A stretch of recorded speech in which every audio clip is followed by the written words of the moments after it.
Hi everyone, I wanted to start posting more of my painting videos, and I'm a little hoarse today, so sorry about my voice, but I had a little bit of time. We have a snow day today, and so I'm going to show you one of the most relaxing, kind of simple paintings that I do in my sketchbook when I need to relax and paint, but I don't really have any ideas. And so it's going to be something similar to this one here or this one here. Just kind of a simple flower with a couple of buds coming off of it and some leaves.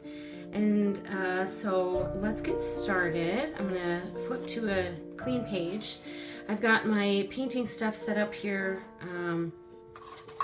So what I'm using today is just this palette that I put together myself. So it's mostly Daniel Smith watercolors from a tube that I put in here and let them dry, with a few Winsor & Newton colors thrown in. I don't prefer the Winsor & Newton ones, that's just me personally. I use either Daniel Smith or Beam paint stones generally. So today I'm just going to use this palette. So having a swatch sheet is extremely important for me. A lot of the colors, especially the blues and the purples, look incredibly similar in the palette once they're dry. And so having this swatch sheet lets me know, okay, what colors I'm using and what they're called. So it's extremely helpful. Water bottle or a spray bottle is something that's always really important, just to spray and activate the colors. Kind of just makes the whole process a little bit easier and faster while you're painting. Okay. The other thing I like to have, I don't generally use paper towels a lot because I feel like I use a lot of them and it's super wasteful.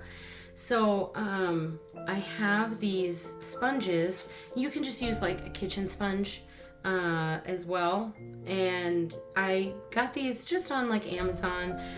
Here's what they look like before they're used. See, they're paper thin, so you can just stick them in your purse or wherever, and then, you know, tap your brush on them, and you can wash them and reuse them as many times as you need. And they're super absorbent, so I don't have to use as many paper towels. It's really nice. And then I have my little fan as well, because with watercolor, sometimes you need to let your picture dry before you add the next part. So let's get started. I really like my Nick Pro brushes. This is a number 3 synthetic squirrel hair brush. Okay, it's just a really good size for me for my sketchbook. You should always choose brushes that kind of where the size is proportionate to the picture that you want to do. If you're using a super tiny brush to do like a big area, it's gonna look overworked because you're gonna need so many brush strokes. So try to choose a brush that's proportionate to the picture that you are making. So I'm going to do like a reddish pink rose. So I'm just going to choose some of my alizarin crimson. It's a Daniel Smith alizarin crimson. And it's really important to put your paints in a palette first, not just directly on your paper when you're doing what I'm doing. Obviously it's a personal choice. You should experiment and see what works best for you. But for today's painting, what I'm doing, it's really important for me to put it in the palette, so that way the color is nice and even and I get the right consistency that I want. Okay, so I'm gonna water it down a little more. I want a nice watery mix for right now. I'm gonna add just a little bit of pink to it. Okay. The nice thing about this brush is that it has a tip on it and then a wider part as well, so I can do more fine details and then bigger strokes. So I'm going to use my sponge and get some of the water out because I don't want it too wet. And then I'm just gonna dip the tip in the paint. And you're gonna wanna start, now this took like 2 years of practice. So if you try it and you're like, this isn't looking the same, that's okay. Because this took me 2 years of practice and it still isn't as good as I've seen a lot of other people's work. So you will get better and better. It's that muscle memory that your fingers just need to get used to what you want them to do. So I'm gonna get that little bit of paint on my brush, and for a rose, you're just gonna kind of want to do like little tiny circles or half circles, okay? And then once you have kind of that center, you start with the tip of your brush and make a thin line, and then pressure, okay? And kind of swirl your brush around, and then lift that pressure back up to do another thin line like that. Okay, and I'm gonna get a little more paint, and I'm gonna add another petal. Okay, so no pressure, then a lot of pressure, then release that pressure. Okay, and just do one more, a couple more. Sometimes I struggle with the composition with my rose.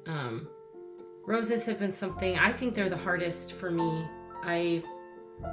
A lot of other flowers are just easier for me, but I really like roses, and so this is a good thing for me to practice.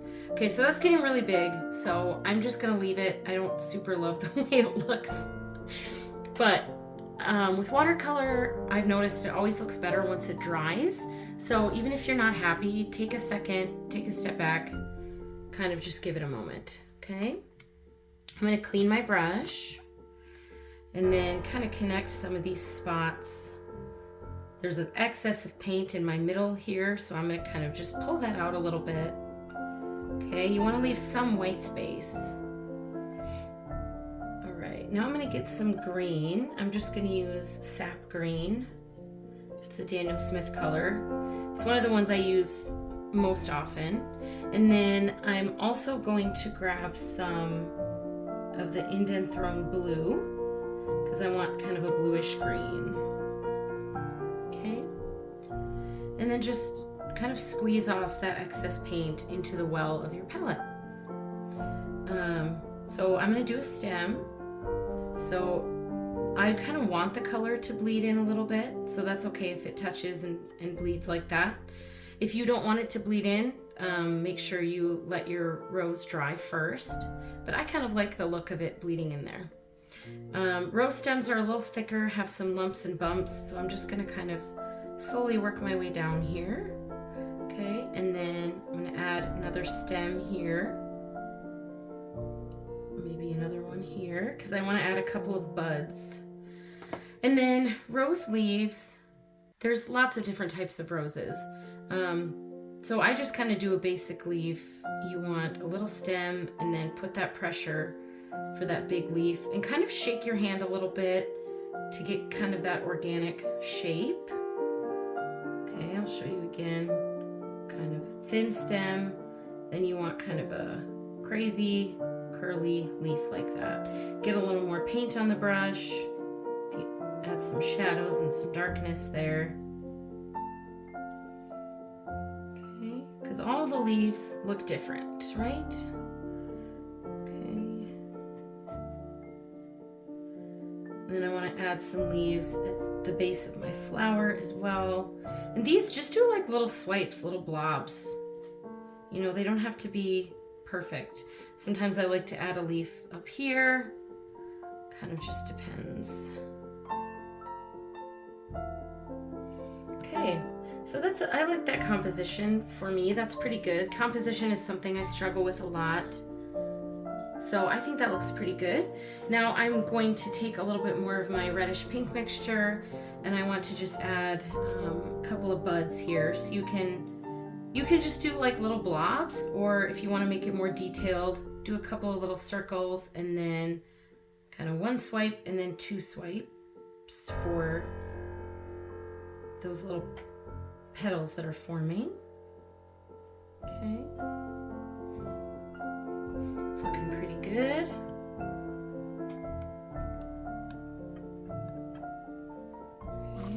I'm gonna just show you another one real quick over here. I'm gonna add a little bit more purple to my mixture. I want this one to be a little less full. So I'm gonna kind of add some of that center stuff and then I want to come down like that and not add as many outside leaves. So this one isn't as wide open. Okay. I'm going to clean my brush. I want the leaves to have a little bit more blue in them this time, so I added some more blue. Changing up the colors to kind of ones that you wouldn't think are realistic is something I like to do, just A, to change it up and make it interesting, but B, it kind of helps you look at shadows and colors in a different way. Okay, so I'm just going to add some leaves to the base here, and then I'm going to add an offshoot here for my little bud. Okay. And if you want to switch to a smaller brush for the bud, you can do that as well. I'm just going to stick with my same brush. Okay. Just a little guy there. And add another one here if you want.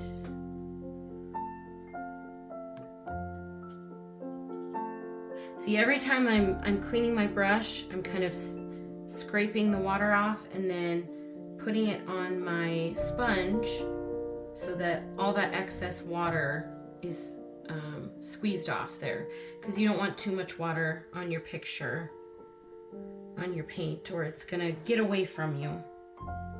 Okay, let's do another leaf here like that. Maybe some little grass. I'm gonna add just a little bit more traditional sap green in there while it's still wet. Just to add a little bit kind of interest there.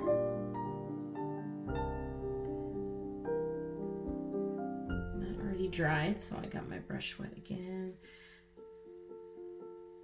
Add as many colors as you want to. You know, the more colors you kind of add to this, the more shadows and dimension your picture is going to have. Because when you look out in nature, there, you know, the leaves and the flowers and all this, they're not just one color. So add as many colors as you want, especially when you're doing botanicals. These leaves are looking a little flat, so I'm going to add in some yellow, okay, to my mixture there. And then I'm just going to kind of go over some of the leaf spots with that yellow mixture.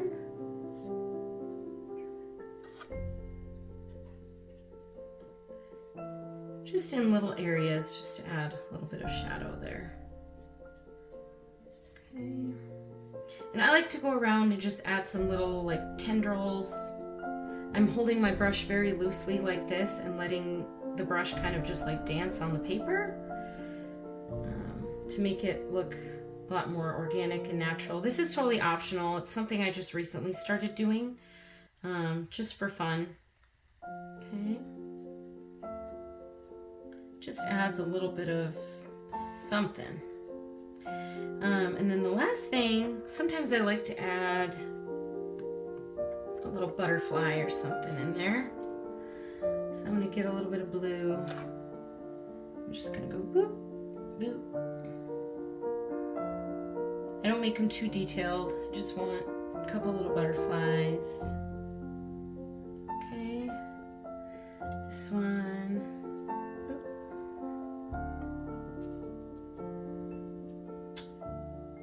Oh, I don't have orange in this palette. That's silly. Silly me.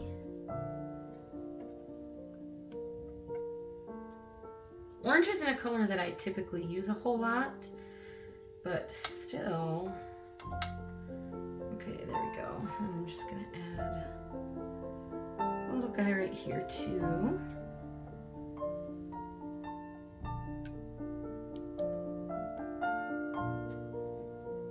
wind is blowing outside. We didn't have school today because of how cold it was going to be.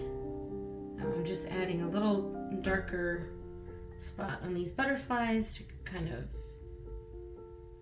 for their little bodies. Okay. And add just a tiny little bit of shadows to this rose. Just little swipes, just to give it that tiny little bit of shadows and interest. Okay.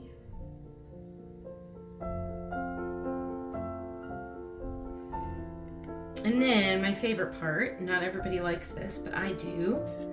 I'm going to add some little splatter in there. So get quite a good amount of watered down paint on your brush, and then take another brush and you just go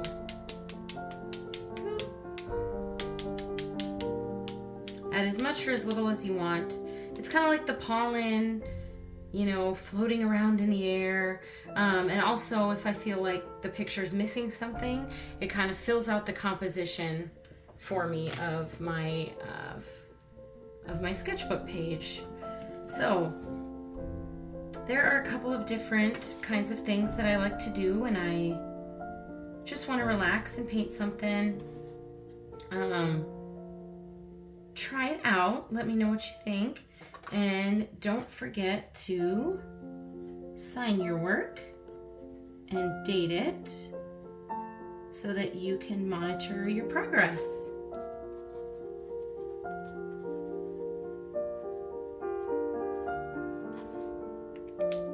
Okay, so there are my rose sketchbook pages. Let me know what you think and happy painting!